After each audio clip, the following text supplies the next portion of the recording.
বন্ধুরা কিভাবে সাদা চুল কালো করতে হয় একদম ঘরোয়া পদ্ধতিতে। তো চলুন দেখা যাক। আজকে আমি যে পদ্ধতি দেখাবো অবশ্যই ফলো করবেন। তো বন্ধুরা অনেক সময় কি হয়, আমাদের বয়স না বাড়লে কি হবে, চুলগুলি কিন্তু পেকে যায়। তো এই সমস্যা কিন্তু অনেকেরই।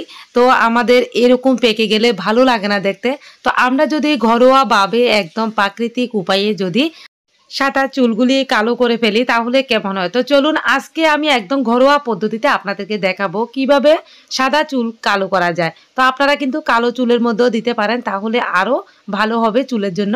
এখানে দেখুন আমি 5 চামচ সরিষার তেল নিয়েছি। এর সাথে আমি মিশিয়ে দেব 1 চামচ নারকেল তেল। তো বন্ধুরা নারকেল তেল তো আমাদের চুলের জন্য অনেক ভালো। তো বন্ধুরা এর সাথে আমি অ্যাড করে দেব 1 চামচ হলুদ। এইটা কিন্তু আমাদের সবার বাড়িতে থাকে। আপনারা বাড়িতে যদি কাঁচা হলুদ থাকে অবশ্যই কাঁচা হলুদটা দেওয়ার চেষ্টা করবেন। আর যদি না থাকে আমাদের বাজারে কেনা যে হলুদ গুঁড়ো এগুলি দিলেও কিছু হবে না, খুব ভালো হবে। আর এগুলিকে আমি 2 থেকে 3 মিনিট এইভাবে একদম লো আঁচে ঝাল করে নিচ্ছি। এই দেখুন একটু জাল করার পর এগুলির কালার কিন্তু একদম চেঞ্জ হয়ে যাবে। এরপর এর সাথে অ্যাড করে দেব 1 থেকে 2 ফোঁটা লেবুর রস। তো বন্ধুরা লেবুর রস তো চুলের জন্য অনেক ভালো, যেহেতু লেবুতে আছে ভিটামিন সি। আর আমাদের মাথার চুলের মধ্যে যদি খুশকি থাকে তাহলে লেবুর রস অনেক ভালো।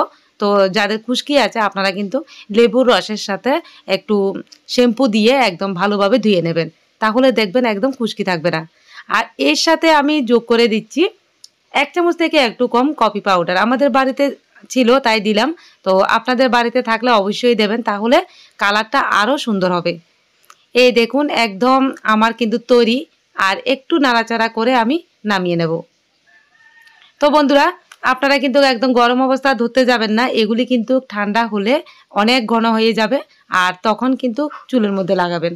আর লাগানোর পর আমরা 20 থেকে 30 মিনিটের মধ্যে কিন্তু এগুলি ধুয়ে নিতে হবে। এই তো আমার একদম তৈরি হয়ে গেল।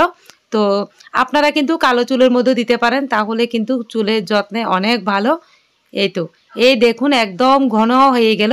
তো এইভাবে করে যদি আমরা বাড়িতে বানিয়ে নিতে পারি আমাদের চুলের জন্য, তাহলে কিন্তু আমাদের আর বাজার থেকে বিভিন্ন ধরনের একদম কালার কিনতে হবে না। তো বন্ধুরা অনেক সময় কি হয়, আমরা হেনা দিই চুলের মধ্যে, অনেক কিছু চুলের জন্য ব্যবহার করি। এগুলি কয়েকদিন পর কিন্তু কালো চুলগুলি একদম পেকে যায়, তো একদম সাদা হয়ে যায়, তখন কিন্তু কার ভালো লাগে না। তো বন্ধুরা চলুন একটু সুতির কাপড় দিয়ে আমি এইভাবে লাগিয়ে দিচ্ছি। তো বন্ধুরা আপনারা কিন্তু সপ্তাহে এইভাবে 2 বার করে লাগাবেন। আর এটা বানিয়ে একদম ফ্রিজের মধ্যে রেখে দেবেন। তো দেখুন আমরা যদি এভাবে বানিয়ে রাখতে পারি তাহলে কিন্তু আর আমাদের বাজার থেকে কিনতে হবে না, আমাদের পয়সাগুলিও কিন্তু বাঁচবে। তো বন্ধুরা আমি কিন্তু যেভাবে লাগাচ্ছি আপনারাও কিন্তু সেভাবে লাগাবেন। লাগিয়ে 20 মিনিট পর ধুয়ে নেবেন। আর একটু বেঁধে রাখবেন, তাহলে কিন্তু অনেক ভালো হবে। তো বন্ধুরা আজকের টিপসটা কেমন লাগলো অবশ্যই জানাবেন। ভালো লাগলে অবশ্যই লাইক কমেন্ট শেয়ার করে দেবেন।